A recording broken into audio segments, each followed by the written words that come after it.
The fluorescent lights hummed overhead in the execution chamber at Redwood State Penitentiary. Warden Patricia Holloway stood with her arms crossed, watching the clock tick down. In 18 minutes, Cassandra Vale would be dead. Patricia had overseen 63 executions in her career. She had watched men and women take their last breaths, some crying, some defiant, some peaceful. Cassandra Vale was different.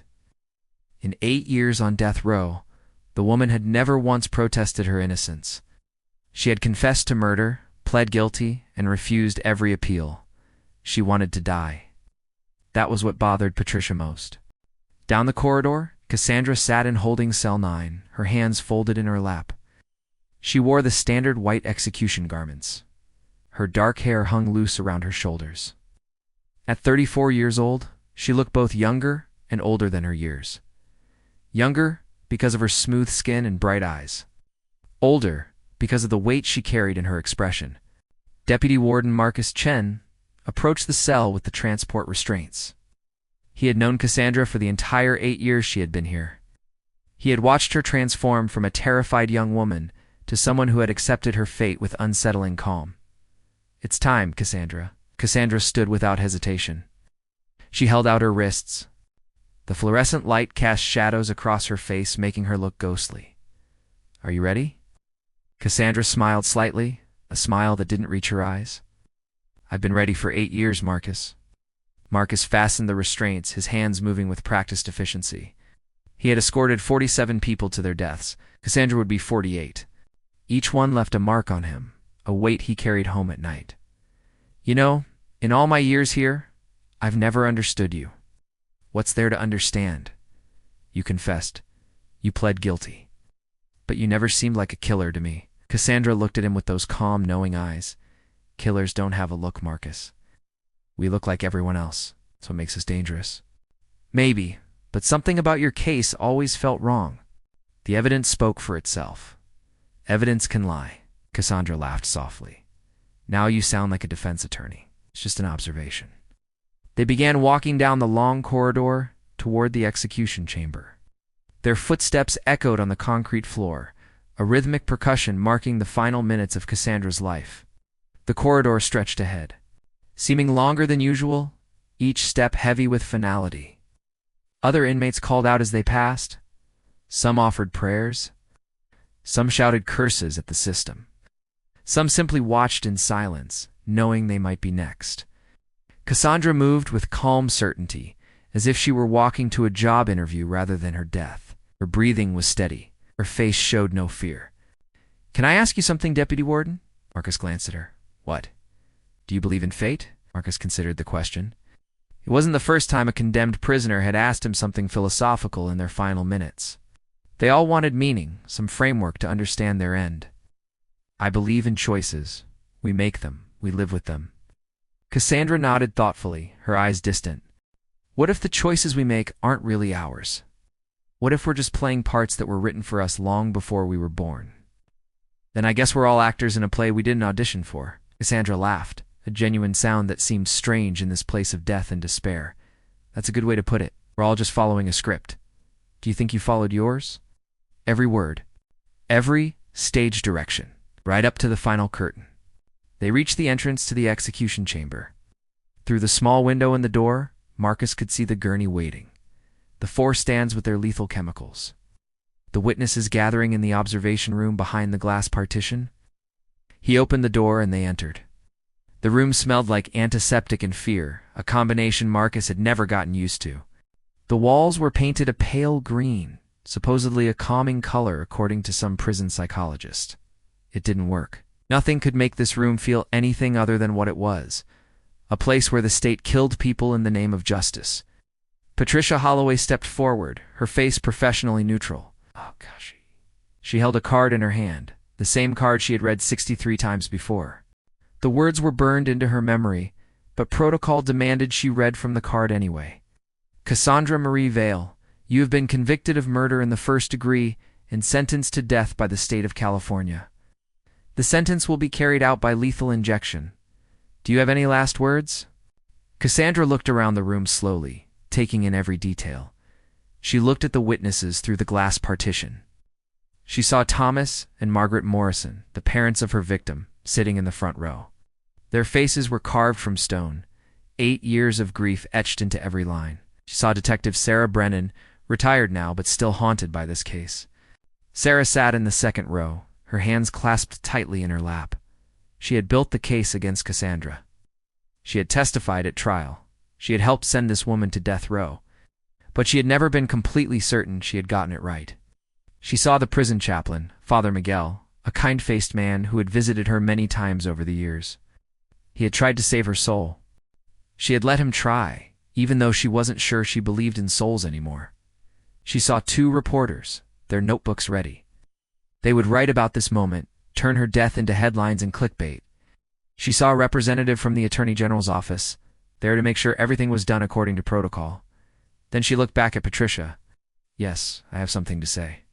Patricia nodded, glancing at the clock. 16 minutes until the scheduled execution time. "Go ahead." Cassandra took a deep breath, her chest rising and falling beneath the white execution garments.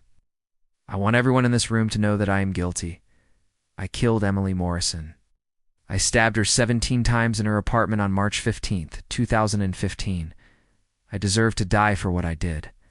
She paused, her voice growing stronger. "But before I die, I want to tell you why I did it. Not to excuse it, not to justify it. But so you'll understand that monsters aren't born. We're made. And sometimes we're made by other monsters." Patricia glanced at the clock again. She wanted to move things along, but last words were sacred. "The condemned had a right to speak. We're listening." Cassandra walked to the gurney and lay down without being asked. The guards exchanged glances. Most condemned prisoners had to be coerced onto the gurney. Some fought, some collapsed, one to be carried. But Cassandra climbed on as casually as if she were lying down for a nap. The guards began strapping her in. Leather restraints across her chest, across her waist, across her arms, across her legs. Each one pulled tight, limiting her movement to almost nothing. As they worked, Cassandra spoke. "Emily Morrison was my friend. We met at a coffee shop 3 years before she died. I was a single mother, struggling to make ends meet. She was wealthy, beautiful, successful. We shouldn't have become friends. Came from different worlds. But she was kind to me, or at least I thought she was." The medical technician, a nervous man named David Park, began inserting the 4 lines into Cassandra's arms. First the right arm, finding the vein on the second try. Then the left arm, inserting the needle with practiced precision. Sandra didn't flinch. She kept talking as if nothing was happening. "We became roommates 6 months after we met. Emily had a large apartment. She said she got lonely living alone. She offered me a room at half the market rate. I couldn't believe my luck. I had been living in a tiny studio with my daughter. This was a chance to give her more space, a better life." Cassandra's voice remained steady, but her eyes glistened with tears that she refused to let fall. "I had a daughter, Lily. She was my whole world. I got pregnant young, just out of high school. Yet the father left before she was born. I raised her alone. Every choice I made was for her. Every sacrifice. Everything." The guards finished securing the restraints. Cassandra tested them reflexively, pulling slightly against the leather. They held firm. She was completely immobilized now, unable to do anything except speak. "Emily offered to babysit sometimes when I had to work late. I worked 2 jobs back then, waitressing during the day, cleaning offices at night. I was always exhausted, always broke, always worried about making rent, buying groceries, keeping Lily safe and fed and happy." In the observation room, Margaret Morrison leaned forward, her face tense. Thomas put his hand on her knee, a silent gesture of support. Emily seemed to love Lily. She bought her toys, expensive toys I could never afford. Designer clothes. She took Lily to the zoo, 2 museums, 2 places I couldn't take her because I was always working. I was grateful. I thought Emily was being generous. I thought she was a good friend. Cassandra paused, taking a shaky breath. "One day I came home early from work. I'd been fired from my waitressing job. A customer complained about me, said I was rude. I wasn't. I was just tired. But the manager didn't care, so I came home at 2 in the afternoon instead of 6. The 4th lines were secured now. Clear tubes running from Cassandra's arms to the stands holding the lethal chemicals. 3 drugs. Sodium thiopental to render her unconscious, pancuronium bromide to paralyze her muscles, potassium chloride to stop her heart. I heard Lily crying in Emily's apartment. Not normal crying, scared crying, terrified crying, the kind of crying that makes a mother's heart stop. Patricia noticed Thomas Morrison shifting uncomfortably in his seat. His face was growing red. I let myself in with the spare key Emily had given me. I called out. No answer, just Lily crying. I followed the sound to Emily's bedroom. Cassandra's voice grew harder, colder. Emily was taking photographs. Of Lily, my baby was partially undressed, crying, reaching for me. Her face was red from crying. Her whole body was trembling, and Emily just kept taking pictures. Click, click, click. In the observation room, Thomas Morrison stood up abruptly. That's a lie. Emily would never do that. My daughter was a good person. Patricia held up a hand without taking her eyes off Cassandra. Sir, please sit down. She's lying to make herself look better.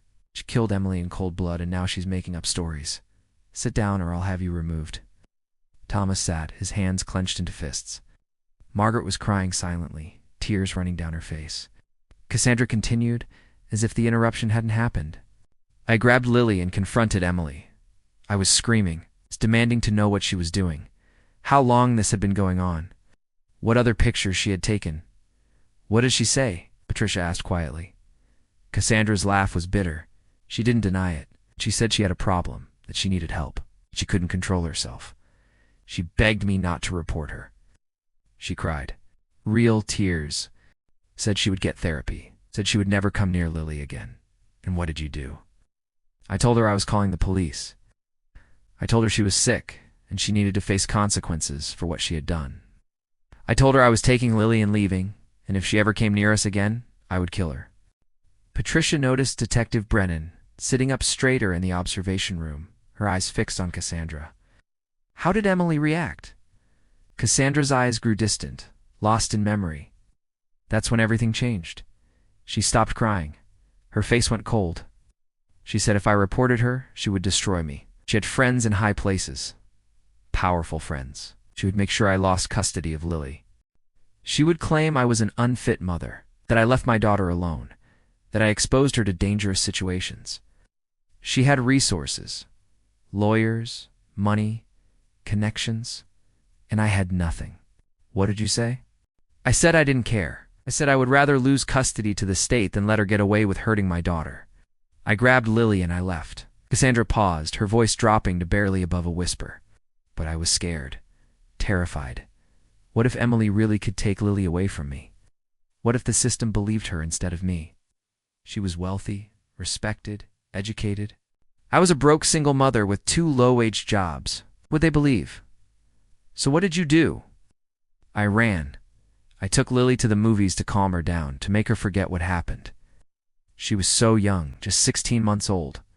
I hoped she wouldn't remember, and then we came home around 9:30 that night. Put Lily to bed. I was trying to figure out what to do. Whether to call the police, whether to run, whether to fight. Cassandra's voice broke, and that's when everything went wrong. Patricia glanced at the clock. 12 minutes until execution time, but something was happening here, something important. She decided to let Cassandra keep talking.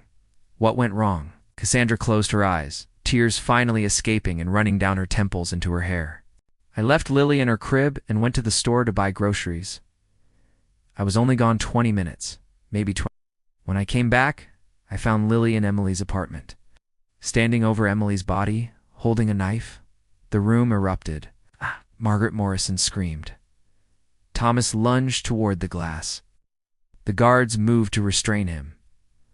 Patricia held up both hands. Everyone calm down. Right now. It took several minutes to restore order.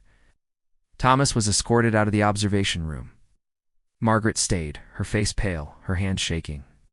When the room was quiet again, Patricia turned back to Cassandra. You're saying your daughter killed Emily Morrison? Cassandra shook her head violently. No. Emily was already dying when Lily got there. Someone else stabbed her. Someone who left before Lily arrived. How do you know? Because of the blood pattern. Because of the position of the wounds. Because a 16-month-old child couldn't have inflicted that kind of damage. Then what happened? Cassandra's voice was hollow now, defeated. I think Lily picked up the knife out of curiosity. She touched it, got blood on her hands. Maybe she even poked at Emily's body, not understanding what death meant. When I found her, she was just standing there, confused, holding the knife, covered in blood. What did you do? What any mother would do. I grabbed her and ran. I took her back to our apartment. I cleaned her up. I burned her clothes. I put her in fresh pajamas. Then I went back to Emily's apartment to call 911. And you said you found the body? Yes. Why didn't you tell the police about the real killer? Because I didn't see them. I only saw Lily. And when the police started building a case against me, based on my fingerprints on the knife and the blood on my clothes from holding Lily, I realized something. What? If I told them the truth, they would start looking at Lily. They would investigate her, question her, maybe even blame her. I couldn't let that happen, so I confessed. I made up a story about a jealous rage, protected my daughter. In the observation room, Detective Sarah Brennan suddenly stood up. She grabbed her phone and started making a call. Patricia noticed but kept her focus on Cassandra. Cassandra, if what you're saying is true, we need to stop this execution. We need to investigate. No, what? Don't stop it. Let me die. Why? Because my daughter deserves to live a normal life. She's 9 years old now. She doesn't remember what happened. She thinks I'm dead. If you investigate, if you dig into this, you'll destroy her. Please, just let me die. Can't execute you for a crime you didn't commit. Yes, you can. I confessed. I pled guilty. It's legal. It's not right. Cassandra's voice was fierce. Right and wrong don't matter anymore. All that matters is protecting Lily. That's all that ever mattered. Patricia looked at the clock. 10 minutes until execution time. She looked at Cassandra, strapped to the gurney, begging to die to protect her daughter. She looked at the observation room where Sarah Brennan was gesturing frantically on the phone. She made a decision. We're delaying the execution. No, please, this isn't your choice anymore, Cassandra. It's my life. It should be my choice. Your daughter deserves to know the truth. She deserves to know her mother is innocent. She deserves to be happy. That's all. The door to the execution chamber burst open. Sarah Brennan entered, her phone still in her hand, her face flushed. Warden, I need you to stop this execution immediately. On what grounds, Detective? I just spoke with the evidence storage facility. Had them pull Emily Morrison's computer and phone from storage. They've been sitting there for 8 years, never fully analyzed. We analyzed them at the time. Sarah shook her head. Not thoroughly enough. Requested a full digital forensics workup an hour ago when something Cassandra said in her pre-execution interview bothered me. The forensics team just called me back. They found something. Emily Morrison had over 10,000 images of children on her computer, hidden in encrypted folders. Different children, different ages, different locations. Oh my God. And Detective Brennan, she wasn't just collecting them. She was trading them, selling them. She was part of a network. The room went silent except for Margaret Morrison sobbing from the observation room. Patricia felt her stomach drop. Are you certain about this? The forensics team is certain. They're bringing in the FBI. This is bigger than a single murder case. Emily Morrison was part of an international child exploitation ring. Patricia looked at Cassandra, who had closed her eyes. Cassandra's voice was barely audible. I only knew about the pictures she took of Lily. I had no idea it went deeper. I had no idea she was part of something bigger. Sarah stepped closer to the gurney. Cassandra, I need to ask you something very important. When you found Lily in Emily's apartment, was Emily already dead? Cassandra hesitated, her eyes still closed. I don't know. There was so much blood. I assumed she was dead. I didn't check. I was focused on getting Lily out of there. But you said someone else was there. Someone who killed Emily. Cassandra opened her eyes. I saw someone leaving through the back entrance of the building. A man, I think. Tall. Dark clothes. I only saw him for a second. I didn't think about it at the time because I was panicking about Lily. Can you describe him more? No, it was dark. He was moving fast. I barely registered he was there. Sarah pulled out her phone and started typing notes. This changes everything. If Emily was part of a network and someone in that network killed her, then Cassandra might have been telling the truth all along. Patricia looked at the clock. 8 minutes until the scheduled execution time. We're stopping the execution. Cassandra, you're going back to holding while we investigate this. No, please don't do this. We don't have a choice. You always have a choice. I chose to die to protect my daughter. Honor that choice. I can't. Not anymore. Patricia turned to the medical technician. Remove the 4 lines. David Park moved quickly, carefully extracting the needles from Cassandra's arms. Cassandra didn't fight. She just lay there, tears streaming down her face. You're destroying everything, don't you understand? I did this for her. I gave up 8 years. I was willing to give up my life. And now you're going to drag her into this anyway. We're trying to find the truth. The truth will hurt her. The truth might set you free. Yeah. I don't want to be free if it means destroying my daughter's life. Sarah knelt down next to the gurney so she was eye level with Cassandra. Listen to me. The FBI is going to investigate Emily Morrison's network. They're going to find everyone involved. They're going to rescue children who are being hurt right now. Your daughter's pictures are probably in that collection. Whether you live or die, this is coming out. Wouldn't you rather be alive to help Lily through it? Cassandra stared at Sarah for a long moment. Then she closed her eyes and nodded slowly. Okay, but please protect her as much as you can. We will, I promise. The guards began releasing the restraints. As they worked, Patricia addressed the witnesses in the observation room through the intercom. The execution has been stayed due to new evidence in the case. All witnesses are dismissed. Thank you for your attendance. In the observation room, Margaret Morrison collapsed. The chaplain rushed to help her. Reporters were already on their phones, calling their editors with the breaking news.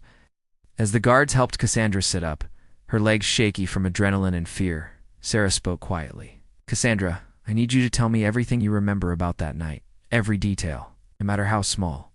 Cassandra rubbed her wrists where the restraints had been. I've gone over it 1,000,000 times in my head, for 8 years, every night, every day. Tell me anyway. Fresh eyes might catch something you missed.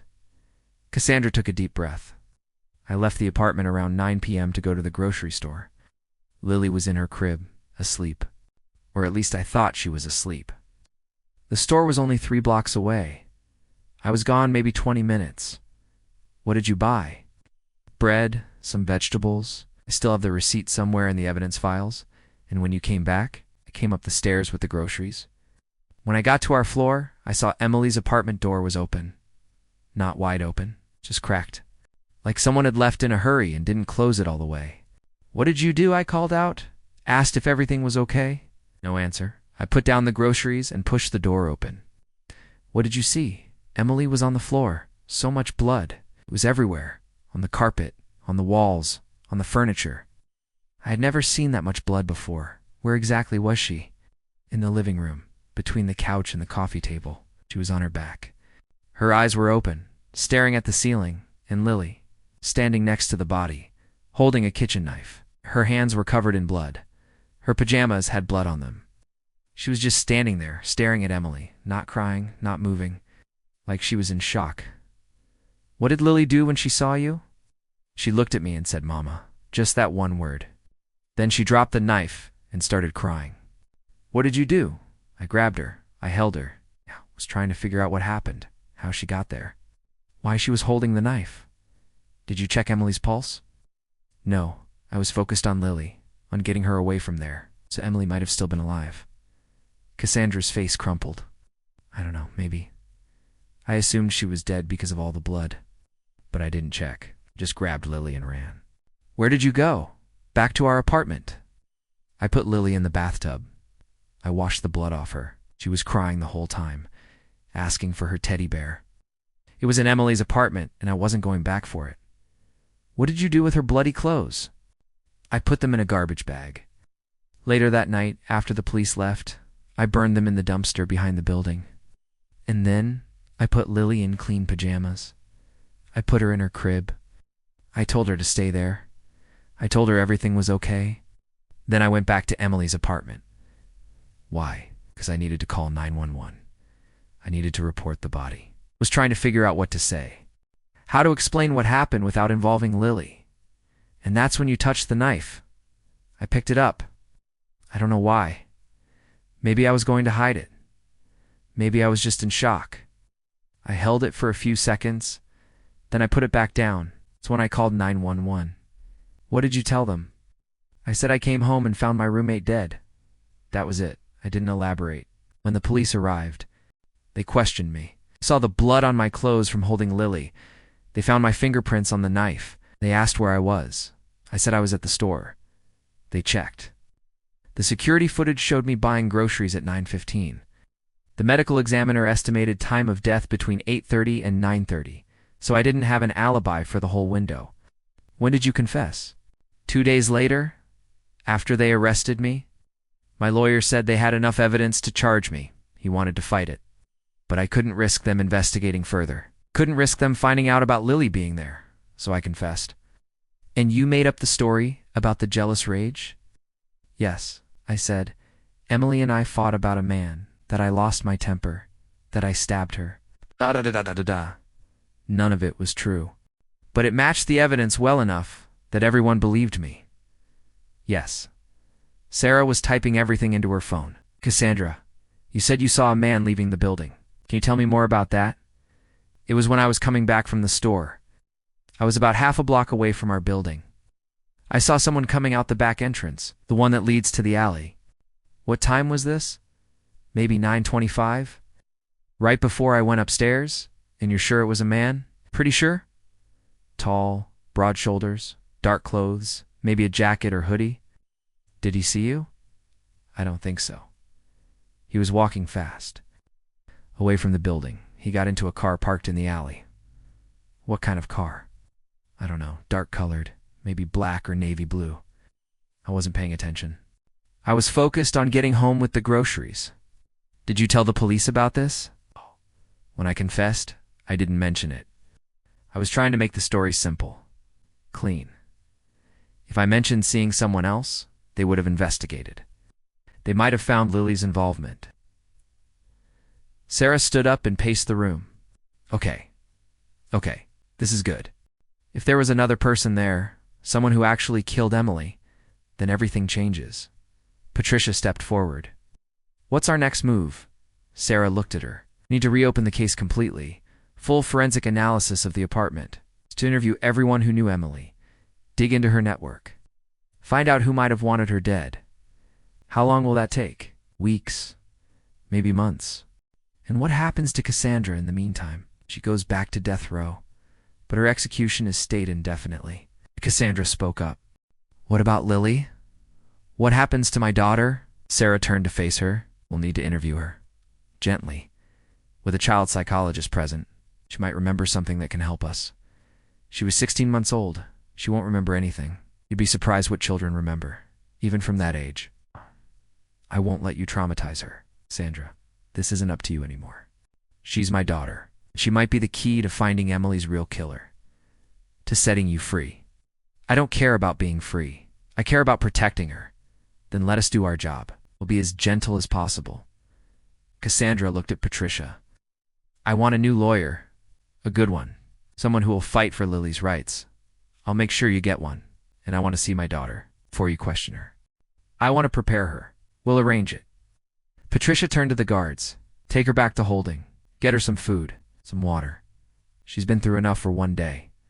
As the guards helped Cassandra to her feet, she looked back at the gurney. It's a place where she had been willing to die. And the place where her sacrifice would have been complete. She had been so close. So close to ending it. So close to making sure the truth stayed buried forever. Now everything was unraveling.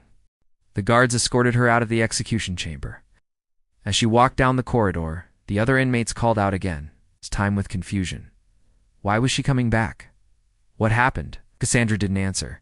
She kept her head down and walked. Back in her cell, she sat on the narrow bunk and stared at the concrete wall, the same wall she had stared at for 8 years. She had thought she would never see it again. A guard brought her a tray of food, meatloaf, mashed potatoes, green beans. The same meal they always served on execution days. She didn't touch it. She thought about Lily, about the little girl who was now 9 years old, who thought her mother was dead, who had been raised by Cassandra's sister Rachel for 8 years. What would Lily think when she found out the truth? That her mother was alive? That her mother had been on death row? That her mother had been willing to die to protect her? Would she understand? Or would she be angry, confused, traumatized all over again? Cassandra had tried so hard to protect her, to keep her safe, to keep her innocent. And now it was all falling apart. There was a knock on her cell door. Through the small window, she saw a woman she didn't recognize. Mid-40s, professional-looking, carrying a briefcase. A guard opened the door. "Miss Vale, this is Jennifer Krause. She's your new attorney." Cassandra stood up as Jennifer entered the cell. They shook hands. "Thank you for coming." Jennifer sat down on the metal chair. Cassandra sat back down on the bunk. "I've been briefed on your case. It's extraordinary. That's one word for it. I specialize in wrongful convictions. Detective Brennan called me. She thinks you were coerced into confessing." "I wasn't coerced. I confessed willingly. To protect your daughter." "Yes. Tell me about Lily." Cassandra's face softened. "She's everything. She's smart, beautiful, kind. She loves animals. She loves to read. At least that's what Rachel tells me. I haven't seen her in 8 years. Must be hard. You have no idea." Jennifer pulled out a legal pad and pen. "I need you to walk me through everything. From the beginning, don't leave anything out." She told Jennifer everything. It's about Emily. It's about the photographs. It's about coming home and finding Lily with the knife. About the confession. It's about 8 years on death row. Jennifer took notes the whole time. When Cassandra finished, Jennifer sat back. "This is complex. Very complex. But I think we have a strong case for overturning your conviction. Based on what? False confession under duress. Newly discovered evidence. Ineffective assistance of counsel.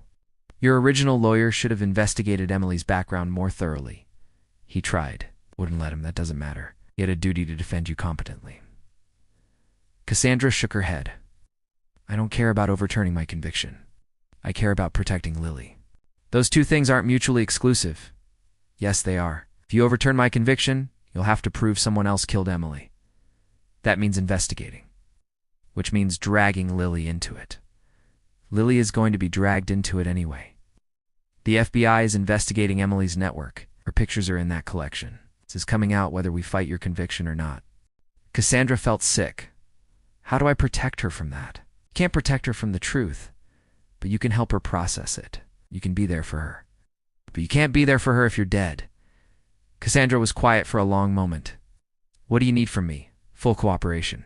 Complete honesty. Okay. And faith that I'm working in your best interest." "Okay." Jennifer stood up.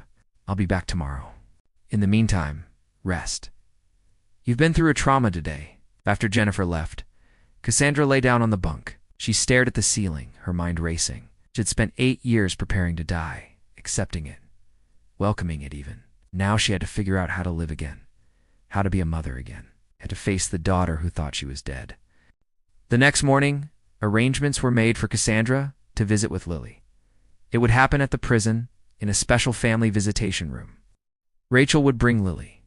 But first, someone had to tell Lily the truth, that her mother was alive. Rachel had that terrible responsibility. She sat Lily down in the living room of their small house in Millbrook. Lily was wearing her school uniform. She had a math test that day and was nervous about it. "Lily, honey, I need to talk to you about something important." Lily looked up from her textbook. "What is it, Aunt Rachel? Is it about your mom?" Lily's face fell. "I know. She died when I was a baby. You've told me." Rachel took a deep breath. "That's not exactly true.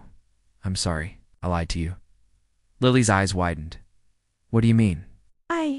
"Your mom didn't die. She's been alive this whole time." Lily stared at her, not comprehending. "Where is she?" "She's in prison." "Why?" "Because she confessed to a crime, but she didn't do it. She was protecting you." "Protecting me from what?" Rachel struggled to find the right words. "When you were very little, something bad happened. A woman got hurt. Your mom thought you might get in trouble, so she said she did it. She went to prison to keep you safe." Lily's voice was small. "What woman got hurt?" "Her name was Emily Morrison. She was our neighbor. Someone killed her." "Did I kill her?" "No, baby. No. You didn't kill anyone. You were just a baby." "You couldn't have hurt anyone. Then why did Mom think I would get in trouble?" "Because you were there when it happened. You saw things. Your mom was scared the police would blame you." Lily started crying. "I don't understand." Rachel pulled her close. "It's confusing. But your mom loves you so much. Everything she did was to protect you. Can I see her?" "Yes. That's why I'm telling you. We're going to visit her today. But I have school." School can wait. They drove to Redwood State Penitentiary in silence. Lily stared out the window, her mind trying to process everything. Her mother was alive. Her mother had been in prison for 8 years. Her mother had sacrificed everything for her. When they arrived at the prison, they went through security, metal detectors, bag checks, stern guard who explained the rules, and they were led to the family visitation room. It was painted cheerful colors, with toys and books scattered around, an attempt to make it feel less like a prison. It didn't work. Cassandra was already there, sitting at a small table. She wore an orange jumpsuit. Her hair was longer than in the pictures Lily had seen. Her face was thinner, but her eyes were the same. When Lily walked in, Cassandra stood up. Her hands were shaking. "Hi, Lily." Lily stopped in the doorway, suddenly scared. Rachel gave her a gentle push. "Go on, honey." Lily took a few tentative steps into the room. Cassandra knelt down, so she was at Lily's eye level. "I know this is scary. I know you don't remember me. But I've thought about you every single day for 8 years. I know." Lily's voice was barely audible. "Aunt Rachel says, you went to prison for me." "I did." "Why?" "Because I'm your mom." "That's what moms do. They protect their children, no matter what it costs." "But I didn't do anything wrong. I know that now, but at the time I thought maybe you had, and I couldn't let anyone hurt you." Lily took another step forward. "Do you really love me? More than anything in the world? Even though you don't know me? I do know you. I held you when you were born. I was the first person to hold you. I counted your fingers and your toes. I memorized every inch of your face. You're part of me, Lily. Even if you don't remember, you're part of me." Lily took another step, then another, and she was standing right in front of Cassandra. "Can I hug you?" Cassandra's voice broke. "Please." Lily wrapped her arms around her mother's neck. Cassandra held her daughter for the first time in 8 years and felt something inside her break open. All the pain, all the sacrifice, all the loneliness. It poured out in tears. They held each other for a long time. Rachel watched from across the room, crying too. Finally, they pulled apart. Cassandra wiped Lily's face with her sleeve. "Look how big you've gotten. I'm 9 now." "I know. I missed 8 of your birthdays. I'm so sorry." "It's okay. Aunt Rachel made them special. I'm glad." They sat down at the table. Lily had 1,000 questions. "What's prison like? It's not fun." "But I survived." "Were you scared?" "Sometimes. But thinking about you kept me strong." "Did you have friends?" "A few. Other women who understood what it's like to lose everything." "You get to come home now?" "I hope so. Some people are trying to help me when, I don't know, maybe soon." They talked for 2 hours, about everything and nothing. Lily told Cassandra about school, about her friends, about her favorite books. Cassandra told Lily about the letters she had written, but never sent. About the drawings she had made. About the ways she had tried to stay connected even from prison. When visiting hours were over, saying goodbye was hard. "Do I have to go?" "Yes, baby. But you can come back, as many times as you want. Tomorrow." Cassandra laughed through her tears. "Maybe not tomorrow, but soon." Lily hugged her one more time. "I love you, Mom." It was the first time she had called Cassandra Mom. The word hit Cassandra like a physical blow. "I love you too, Lily, so much." After they left, Cassandra sat alone in the visitation room for a long time. A guard eventually came to escort her back to her cell.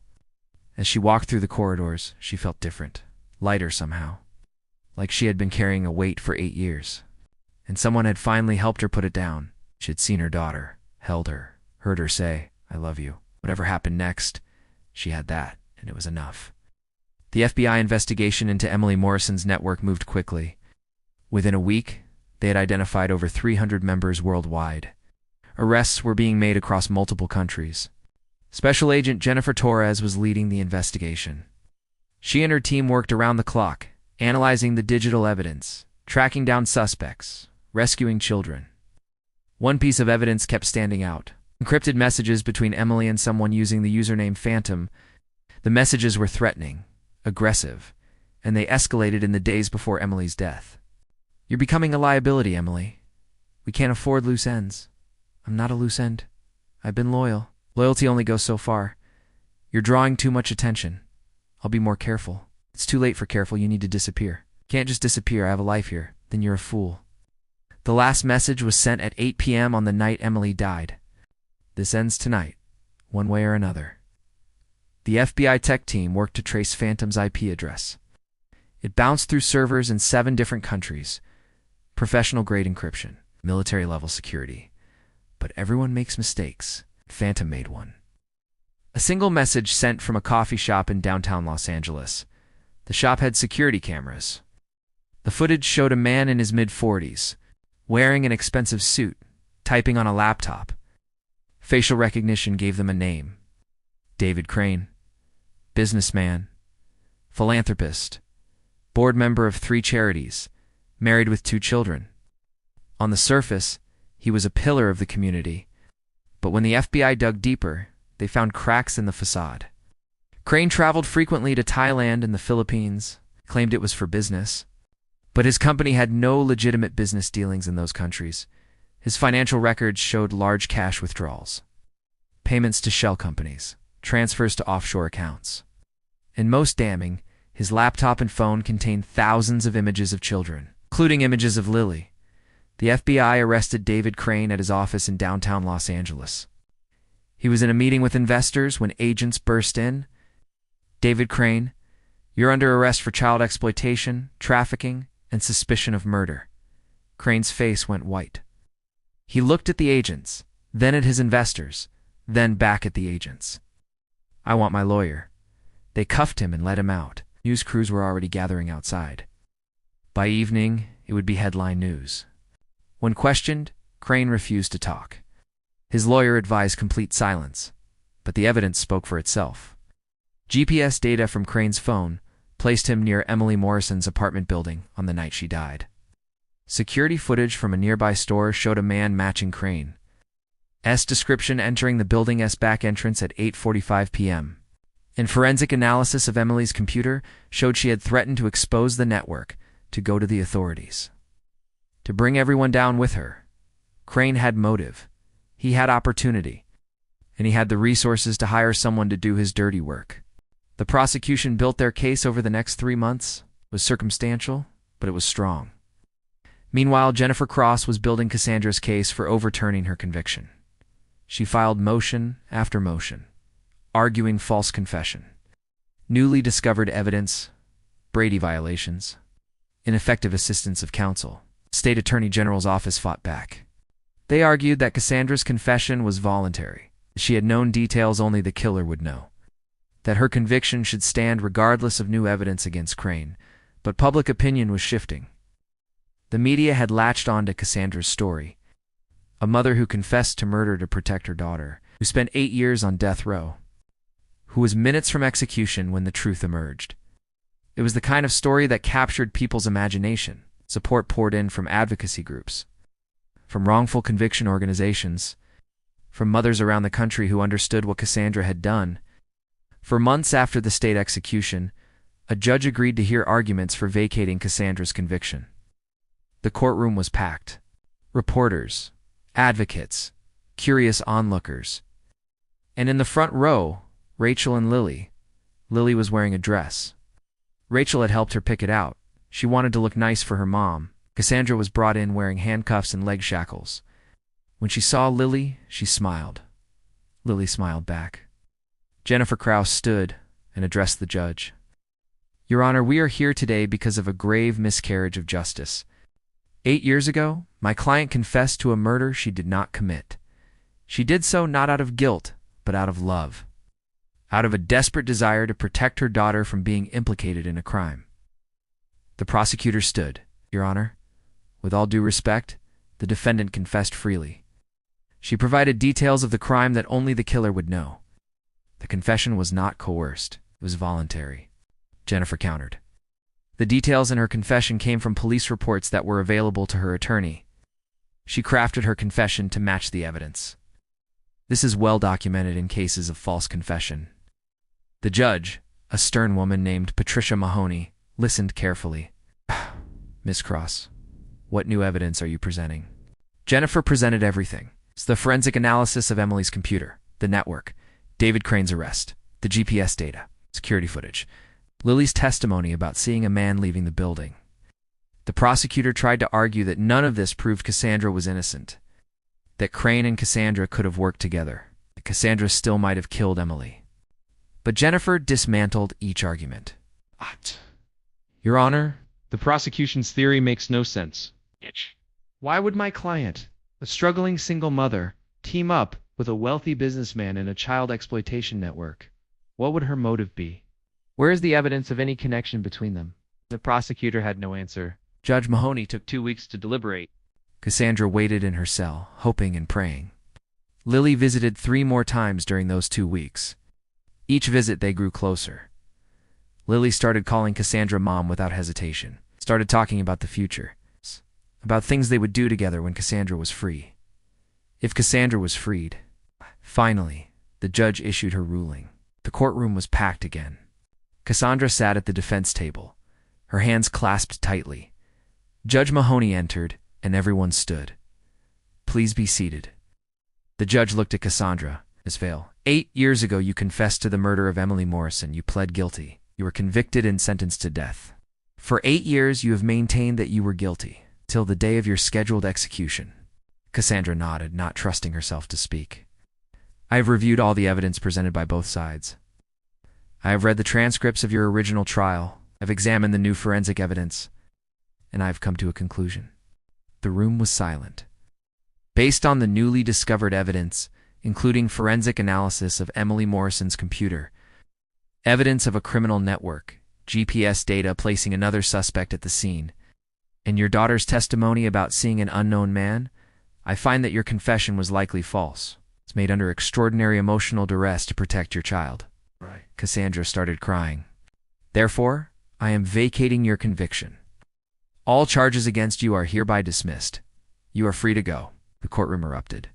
Lily screamed and jumped up. Rachel grabbed her and held her. Jennifer hugged Cassandra. The prosecutor stood. Your Honor, the state objects. We may wish to refile charges. Judge Mahoney's voice was sharp. Based on what evidence, counselor? You have a false confession and nothing else? Meanwhile, another suspect has been arrested with actual evidence linking him to the crime. I suggest you focus your efforts there. The prosecutor sat down, defeated.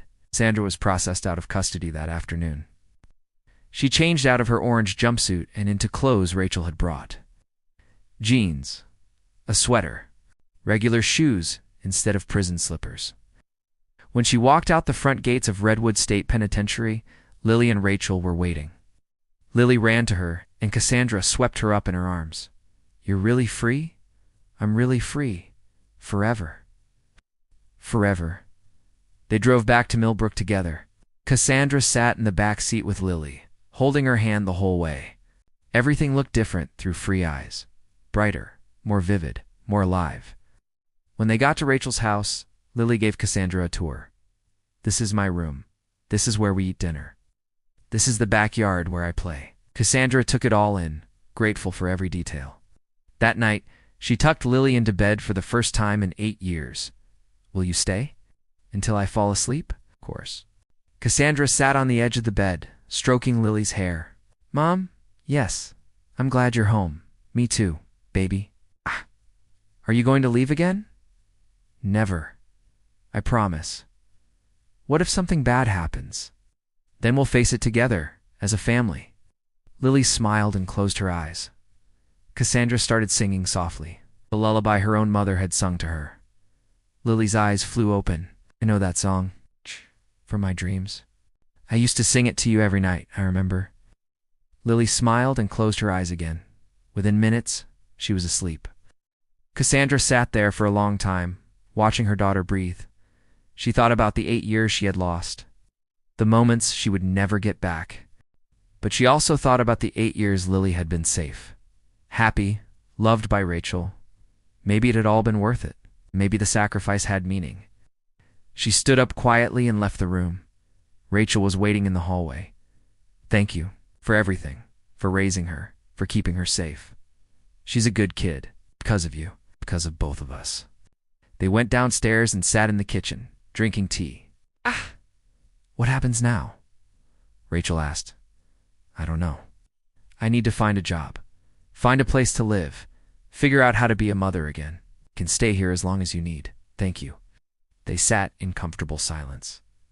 Cassie, can I ask you something? What? Do you regret it?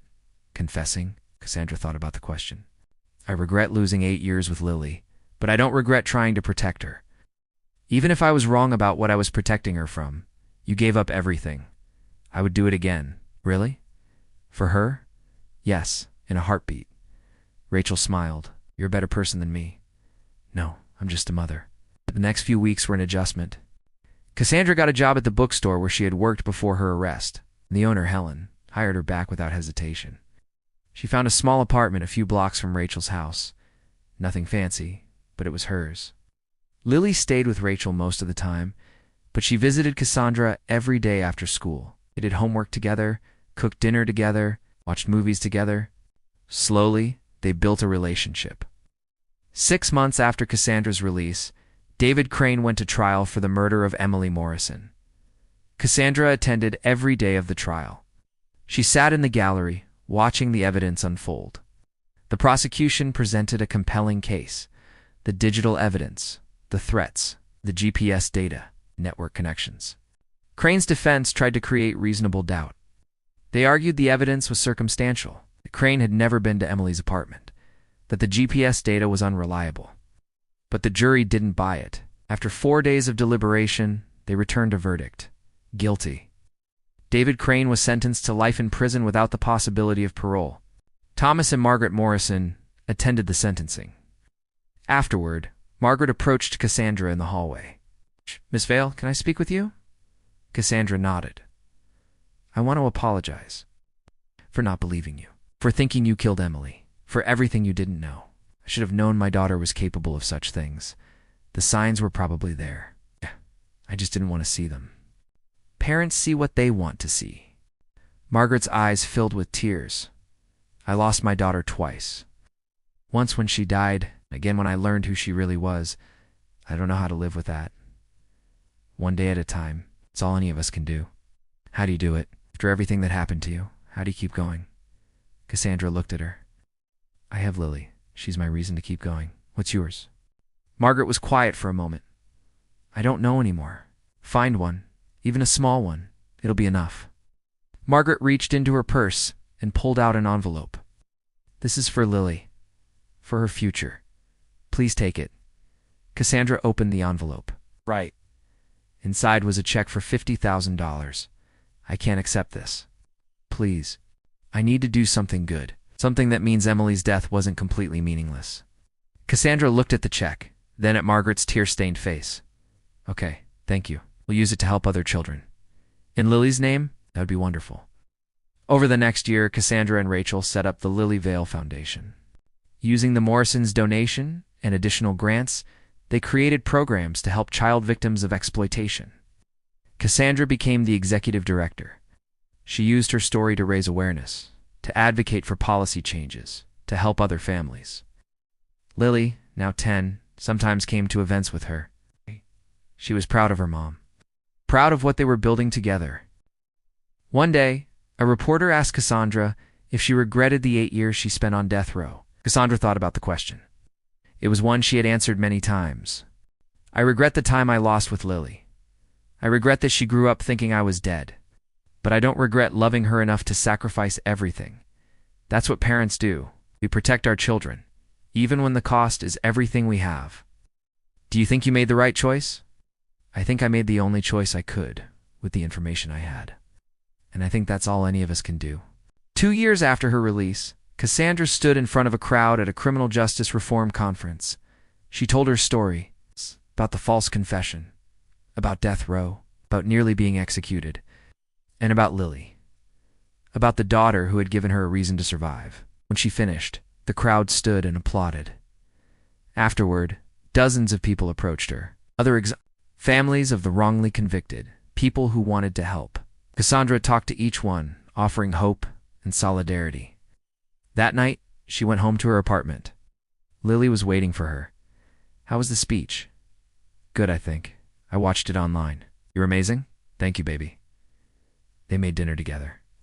Pasta and salad, Lily's favorite. As they ate, Lily asked a question. Mom, do you ever think about Emily? About what she did? Sometimes do you hate her? No, I pity her. Something was broken in her. Something that made her hurt children. I think I hate her. That's okay. You're allowed to feel however you feel. I hate her for what she did to those kids. I hate her for what she did to you. She didn't do anything to me. I made my own choices, but you made them because of her. True. They finished dinner and watched a movie. Halfway through, Lily fell asleep on the couch. Cassandra covered her with a blanket and let her sleep. She thought about the journey that had brought them here, the nightmare they had survived, the family they had become. It wasn't perfect. They still had hard days. Days when the memories came back. Days when Lily woke up crying. Days when Cassandra wondered if she had made the right choices. But they had each other. That was enough. Later that night, after Lily woke up and went home with Rachel, Cassandra sat alone in her apartment. She thought about the execution chamber, about being strapped to the gurney, about being minutes from death. And she thought about how far she had come since then. She had survived. She had been freed. She had reunited with her daughter. She had built a new life, not the life she had planned. Not the life she would have chosen, but a life with meaning, with purpose, with love. She pulled out a journal and started writing. She had been documenting her experience, hoping to turn it into a book someday. Today I spoke at a conference, she wrote. I told hundreds of people about the darkest time in my life. And somehow, in telling that story, I felt lighter. Like sharing the burden makes it easier to carry. Someone asked me if I regret my choices. I've been asked that question so many times, and my answer is always the same. I regret what I lost. I don't regret the love that drove my choices. Love doesn't calculate costs. It just loves. And that has to be enough. She closed the journal and got ready for bed. As she lay in the dark, she thought about Lily. About the little girl who had become such an amazing young person. About all the moments they still had ahead of them. And she thought about the truth that had finally set her free. Not the truth she had believed for 8 years, but the real truth. The truth that Emily Morrison had been part of something evil. That David Crane had killed her to protect that evil. That Cassandra had been an innocent woman who made an impossible choice out of desperate love. The system had failed her, nearly executed her for a crime she didn't commit. But in the end, the truth had emerged. Justice, delayed and imperfect, had been served. Cassandra closed her eyes and drifted off to sleep. For the first time in 8 years, she slept peacefully. No nightmares, no fear, no crushing weight of lies and sacrifice, just peace, because she was home, because she was free, because she had her daughter back, and because the truth, finally, had set them both free.